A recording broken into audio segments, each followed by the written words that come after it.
stocks, bonds, ETFs, straight out of downtown Chicago. This is Zach's Market Edge. Welcome to Zach's Market Edge, the podcast about investing in your life. I'm your host, Tracey, and this week I'm going solo once again to discuss what is going on in the stock market and all the impacts of the coronavirus, but I'm hoping to have Professor Blank on with me, John Blank, our chief strategist here at Zacks next week. But for now, I have to go it on my own. And what was on my mind this week after we had the big sell-off, and now we have kind of a rebound, but maybe not. It's unclear. The Fed is cut 50 basis points. And the first thing that crossed my mind is, what do all the savers do? I did get a call over the weekend from one of my friends who is in her late 60s. She has an IRA in the bank. It's like basically in cash, which is what I mean by in the bank. It's all in cash because she wants safety. She doesn't want to have lose any of the principal on it. And so she called me up and she's like, what do I do? This was even before the Fed cut the rate. So she's basically getting almost no interest on it already, and now even less with the Fed cut. So she was like, is there anything I can get into where I'm like basically guaranteed some kind of income? And I hated to tell her, no. Like, you could do stocks, you could do dividend paying, you can do REITs, there's the bond options, but none of this will protect your principal. And if that's what you want to do, you are basically kind of stuck with cash. And I know that many retirees or people who are just jittery, or you have your money just kind of parked, some of it on the sidelines because you're buying a house or a car, or you're paying for some big ticket item, so you don't want it invested anywhere, that you're basically getting nothing right now. And that is difficult. So for this show, I wanted to look at how you could find income, but it has to be done through stocks. So those do have risk entailed, but where I could go if I am willing to take some of the risk and, get into some of these higher yield stocks. So I ran a couple screens to find big dividend payers, basically, because that's what we all want, right? Like, if I'm going to buy some with income, I don't want just like 1 or 2%. I mean, that's fine. I own some stocks with 1 or 2% yields. Something's better than nothing as far as I'm concerned, and I'll take the free money, right? So that's good.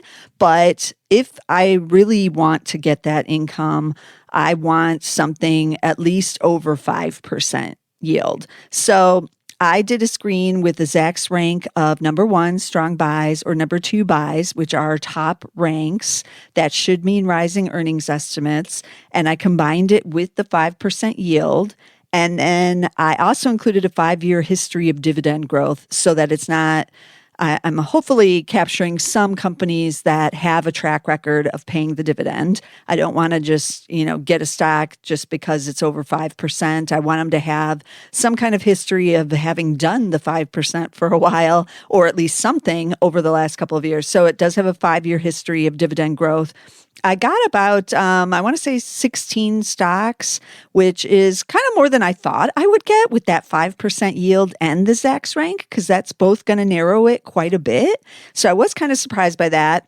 Now, in this, you are not going to get the FANGs, even the ones, obviously they have to pay a dividend. So I'm not, or FANG-like, I'm not getting Microsoft in this because their yield is not over 5%. So it is difficult still to get that 5%. With any of the high growth names, you're unlikely to get it. So that was interesting. Also, there are a lot of financials in the list. Shouldn't be surprised, not banks, but like the investment management companies. There's some REITs in there. And some retailers. So that was an interesting screen. But then I was like, well, there might be some others. Why not go for broke and go for something like a 10% dividend? And to keep some quality in there, I wanted to include low debt to equity ratio. in there. So I did the 10% with low debt to equity ratio. I got only a little over a handful of stocks in that screen, as you might imagine, because I'm looking for something with pretty good balance sheet, but also paying me out the high yield. And I'm going to talk about what I found in there in a moment. But let's start with some of the stocks I did find in the first screen, which has those ranks of 1 or 2 and the 5% yield. So the retailers, they might surprise you because they've surprised me. I was like, what? That one's the number one? So let's just talk about what that one was. And it is Macy's. I know it's hated. I know it's near lows or at new lows here. Ticker is M. It is a Zacks number one rank. Now, I do have to warn all of you value investors out there watching it. It does have value trap characteristics still. It does look like a value trap here. But shares keep going down and it does have that big dividend yield that they have not cut yet. Why is it a Zacks number one strong buy when everybody hates it and the earnings weren't even that great? And that's because the estimates have been revised higher, including just in the last week. There was one analyst who went in there and revised this year's higher. So sales are expected to be down 3.2% this year. And earnings expected to decline 14%. So yeah, you're still getting an earnings decline year over year, but you get the number one rank because a couple, at least one in the last week, has got the analysts have gotten a little more bullish on what it's supposed to look like. So they're expected to make $2.49 this year now, and they made $2.91 last year. We know they've laid off a bunch of people recently in this first quarter here. And they're still trying to cut costs. They're still closing more stores. So I'm not saying that like, oh, the worst is over. Dive right in. Like I said, it is a value trap. The shares are down 22% in the last month. So people are fleeing it. But the dividend yield, 11.6% right now. And the PE is just 5.2. So could it go lower? Yes. So keep that in mind. You might want to keep it on your wish list. But this did make this screen. And it does still have the big dividend yield for now. Okay, what else is on there? I was interested in this other one, Sunoco, ticker SUN. Many of you might know it because you fill up gas at their gasoline stations. They have 7,300 gas stations.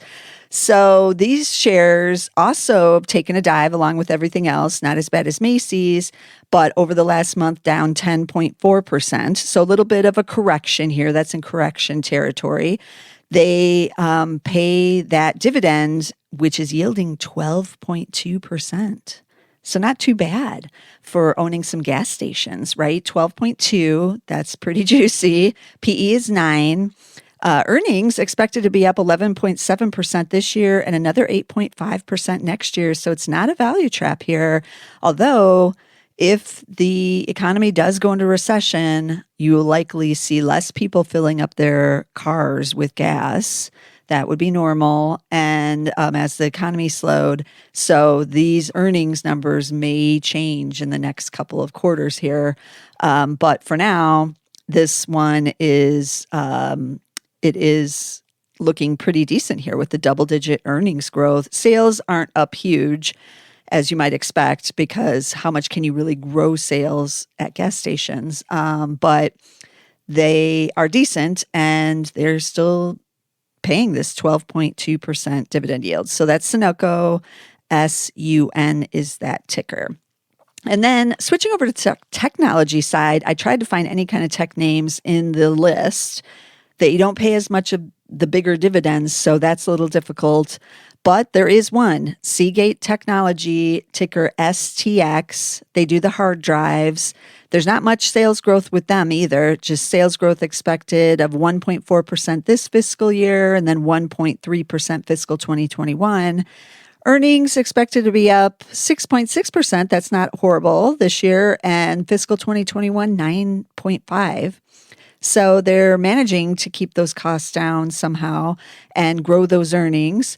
But these shares down 14% in the last month. And and PE is just 9.9. The dividend is just over the 5 at 5.4%. That sounds kind of low, right? After talking about Sunoco, you're like, why do I need 5.4 if I can get 12.2 or 11.6?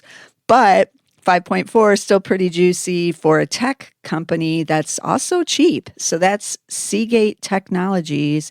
STX is that ticker. Now, switching over to a couple of the stocks that are in the second screen, this is the 10% dividend yield with the low debt to equity ratios.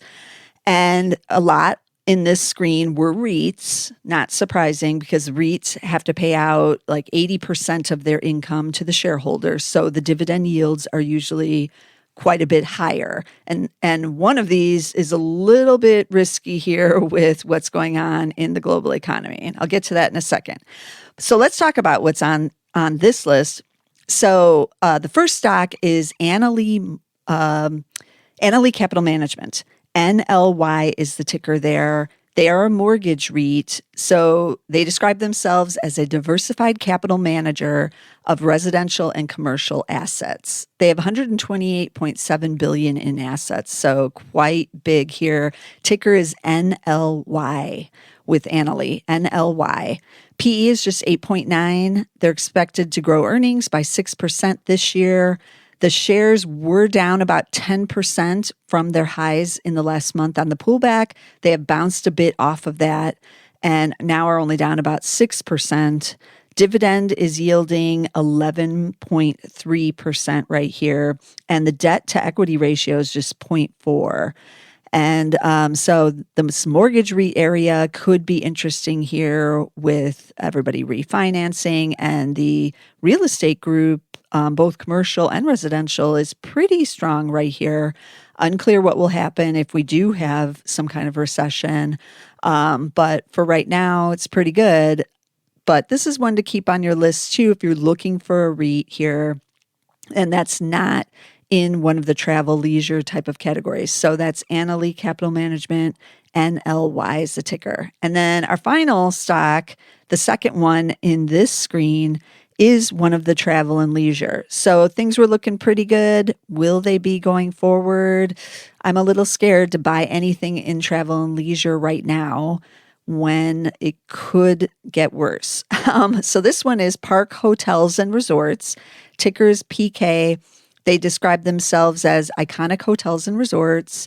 They own a lot of big names that you would know, like in the Curio collection through Hilton, things like that. Their full year comparable RevPAR, which is a key component for hotels, was up 1.9% in 2019. Park Hotels just reported their results on February 26th. So we have recent info from them. In the fourth quarter of last year, they saw strength in Hawaii and San Francisco. That really drove the quarter.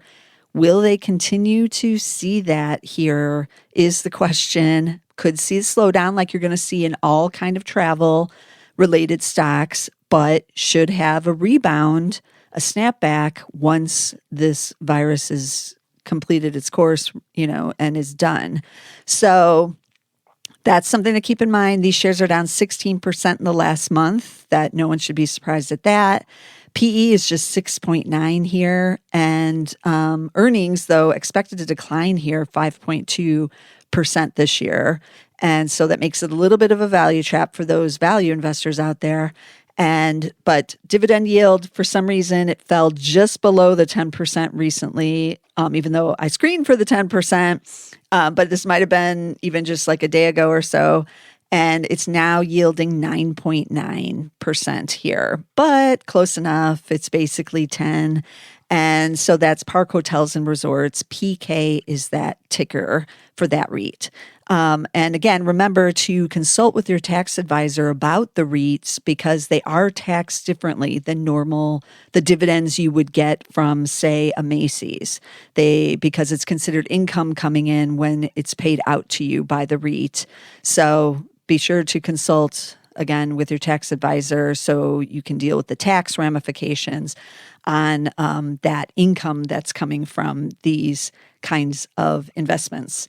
Okay, so it's kind of an eclectic mix here. Just so you know, some of the other stuff, like I said, that I saw were a lot of asset management companies. And those I'm kind of staying away from as well, with the stock market and the bond market doing what it's doing. I'm not sure what assets under management are doing with some of these companies. So I'm steering clear of some of them, even though they have the high dividend yields here. But some of these others, maybe you want to start looking around, keeping a wish list. And it doesn't hurt to get dividend yield here, especially with the Fed, seemingly heading back towards zero. Nothing is happening in the banks with your investments. There is inherent risk in owning stocks, of course, and REITs, but you do get something for your risk taking, in other words, with these dividend yielders. So let me recap the stocks again. We had Macy's, ticker M. We had Sunoco, ticker SUN. We had Seagate, which is paying the least amount here, which is 5.4% dividend yield, STX on that one. Annaly Capital Management, NLY, and Park Hotels and Resorts, PK. And as always, you want to be sure to subscribe to the Market Edge so you don't miss a single episode. Continuing to bring you stocks here, even while this market volatility is going on, and places to hopefully find some income here, and using all of our tools, including the Zacks rank, to try to find you the best investments on these areas. So subscribe on SoundCloud so you don't miss a single episode. And we're also over on Spotify now. I know many of you are there, and on Apple Podcast, plus other platforms. I know some of you just randomly find us on some pod hosting platform somewhere. That's great too, but be sure to subscribe somewhere. And hopefully I'll see you next week with John Blank to talk some more about the economy, coronavirus, our investments, what we should be doing. That all should be next week. And be sure to join me, and I'll see you again with some more stocks. This material is being provided for informational purposes only, and nothing herein constitutes investment, legal, accounting, or tax advice, or a recommendation to buy, sell, or hold a security. Do not act or rely upon the information and advice given in this podcast without seeking the services of competent and professional legal, tax, or accounting counsel. Publication and distribution of this podcast is not intended to create, and the information contained herein does not constitute an attorney-client relationship. No recommendation or advice is being given as to whether any investment or strategy is suitable for a particular investor. It should not be assumed that any investments in securities, companies, sectors, or markets identified and described were or will be profitable. All information is current as of the date herein and is subject to change without notice. Any views or opinions expressed may not reflect those of Zacks Investment Research as a whole.